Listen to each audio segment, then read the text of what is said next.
Chapter 47, Materialism and Spiritualism. The Repercussions of the Present Materialism. Truly I tell you that many will flee from my doctrine for fear of spiritualizing themselves, but it shall be neither reason nor the spirit that speaks in them, but the low passions of the material. A spirit, when it lives adhering to truth, flees from materialism like someone fleeing from a plague. The elevated spirit finds happiness only in what is moral, where peace exists and love dwells. Analyze my word until you are certain of its purity and its truth. Only in that way will you be able to remain strong and firm when confronting materialistic ideas which threaten the spirit. For materialism is death, it is darkness, it is a prison, and poison to the spirit. Never exchange the light and the freedom of your spirit for earthly bread or miserably material possessions. Truly I say to you that whoever trusts in my law and preserves it in faith to the end will never lack material nourishment.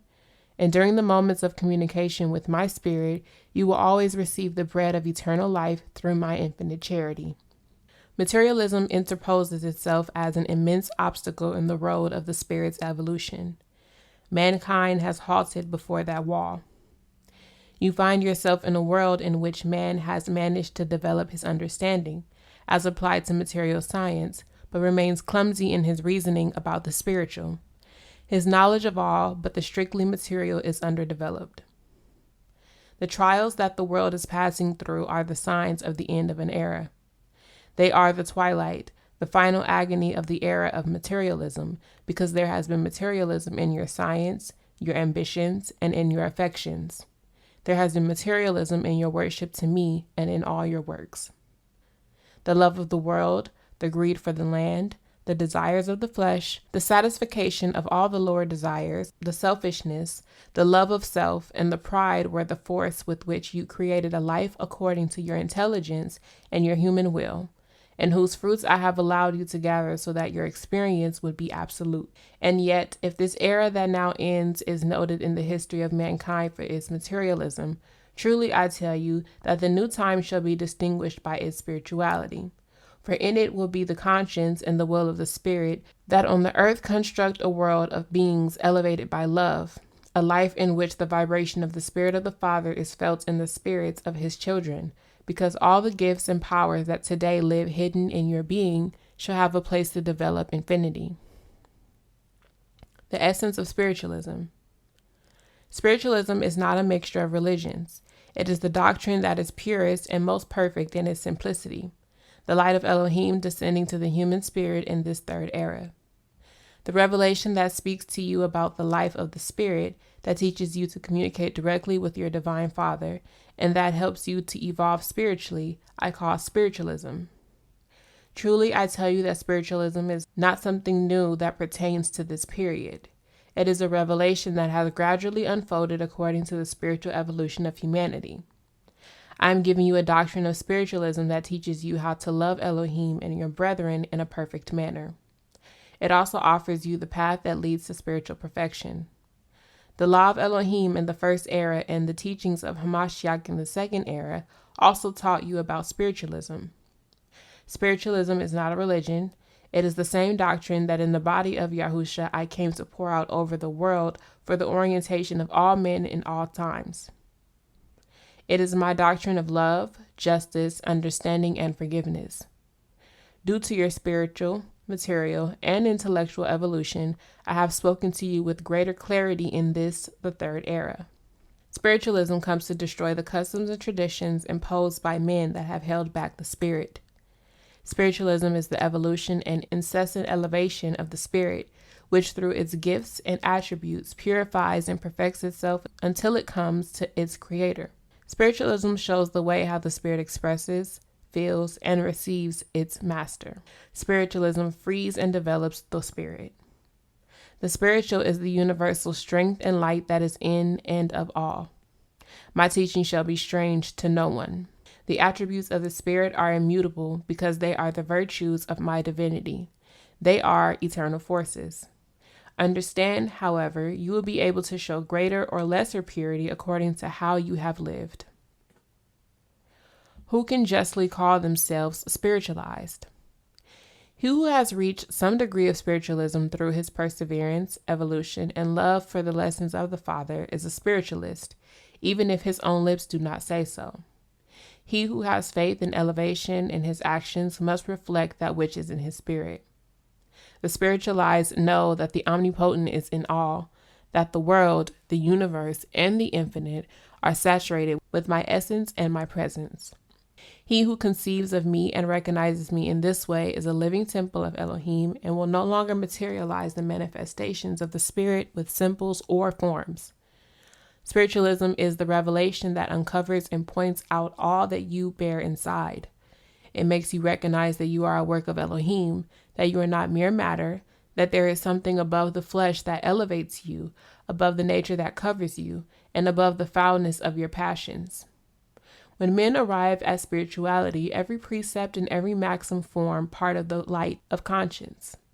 Even though their memory retains not a single phrase or a single word of my teaching, they bear its essence in their beings, for they have understood it, felt it, and practiced it.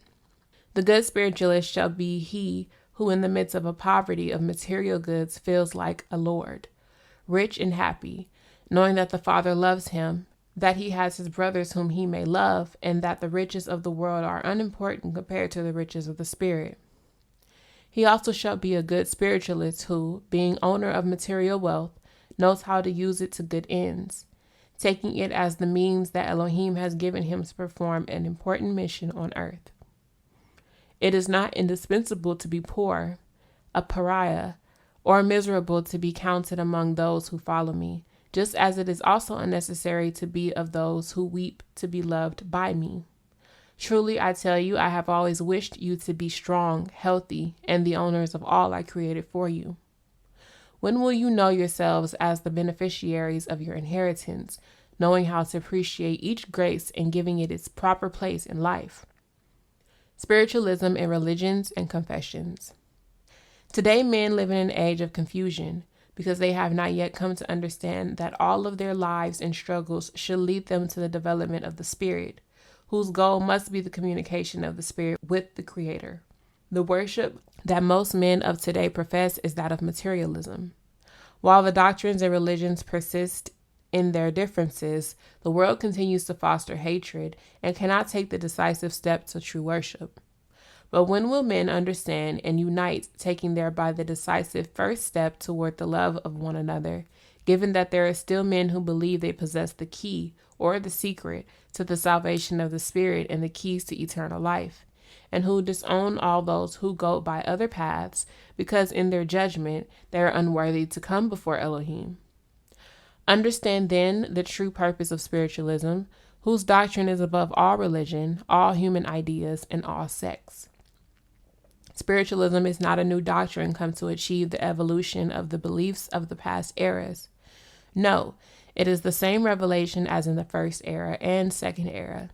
It is the basis of all religions, of which in these moments of decisiveness I have come to remind all humanity so that they do not forget their beginnings.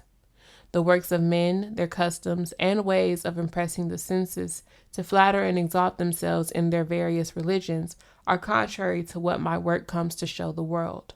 During this time, I come to give you new teachings in which you should meditate, lessons of love which will redeem and elevate you, truth which, even though bitter, will be enlightenment along your path. Spirituality in this period, like Christianity of the past era, will be contested and pursued with anger, cruelty, and fury, and in the middle of the struggle, the spiritual will emerge working miracles and winning hearts.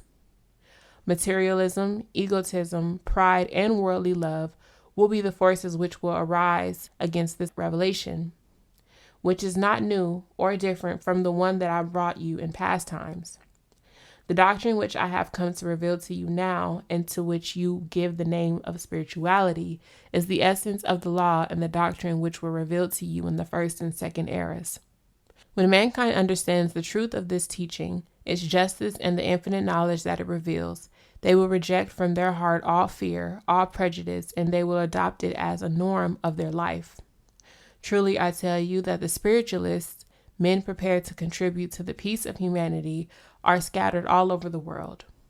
Still, I tell you, the union between the spiritualists from all over the globe shall not be brought about by the organization of a new church, because their strength shall not be material.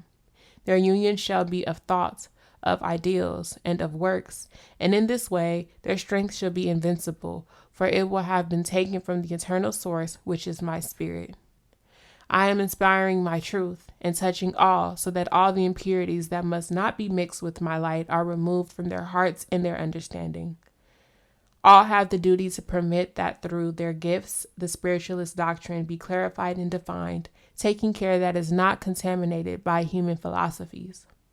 Truly, I say to you that in the history of humanity will be the history of spirituality, written with shining letters.